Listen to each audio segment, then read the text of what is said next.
has been the biggest challenge you would say being a woman in the sports industry? Annelie, I'll start with you, and then whoever wants to jump in after her, do so. Yeah, I think it goes without saying there's definitely challenges. As you mentioned, Brooke, it's grown. There is more women that are part of sports organizations, that are running sports organizations now, which is amazing to see. And I think it's such important growth. And obviously having panels like this helps.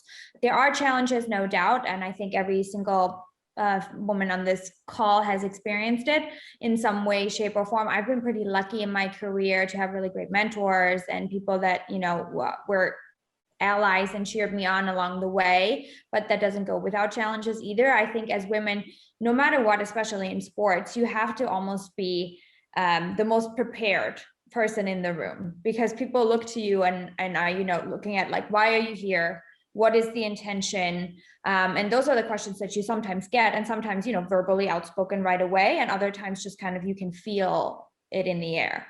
And so as women, you do have to be on your P's and Q's, and you have to earn your respect much more than men in this field. And that's not a secret. But I think when you are prepared and you are eager and you want to grow and you want to learn and you want to build great relationships, then this is an amazing career field.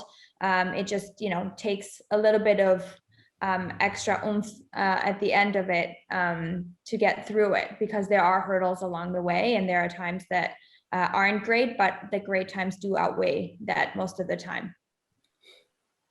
Brooke, if I can jump in, I might be the oldest one on the panel because I started in sports in the 90s, and I entered in giving my resume to teams like the New York Giants and the Nets at the time. Didn't know anything about basketball, loved football, so that's why I applied to the Giants. And I remember calling them and saying, hey, you know, it's a summer internship I put in for.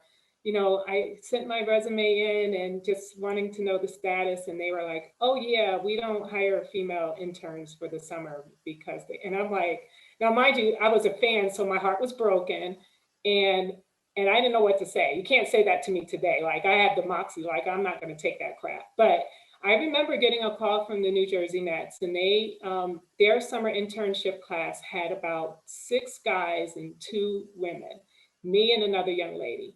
And what I realized is the organization itself was very open to having women, a woman hired in the internship class. And but once I got there, my career grew because we had owners and we had leadership that they didn't look at us as women. They just needed hard workers and hustlers. And anybody who started in the sports team, you don't get paid a lot. And there's a lot of work on game days, and there's a lot of things you do outside of your job role. But the more you do it, the more you show up. And I came into the league at the time where they were growing. Like, the teams in the offices now are huge. They weren't that big before. And it's a lot of opportunity. And I have to say, I'm impressed with the number of women growing in this industry. And I always celebrate it, and I'm amazed with it. But even in the 90s, it wasn't a lot of us, but depending on a team, just like any company, any business, no matter what you get in, the leadership, if they believe in, you know, diversity and inclusion and opening up opportunities, you know, it's all about the leadership. Just like every team has its own ownership and leadership culture is the same as it is in teams. But I got to say, if there's any time to get into sports as a woman, today is the day. More and more of us are in leadership roles, and we have a lot of people that you guys can look to for advice.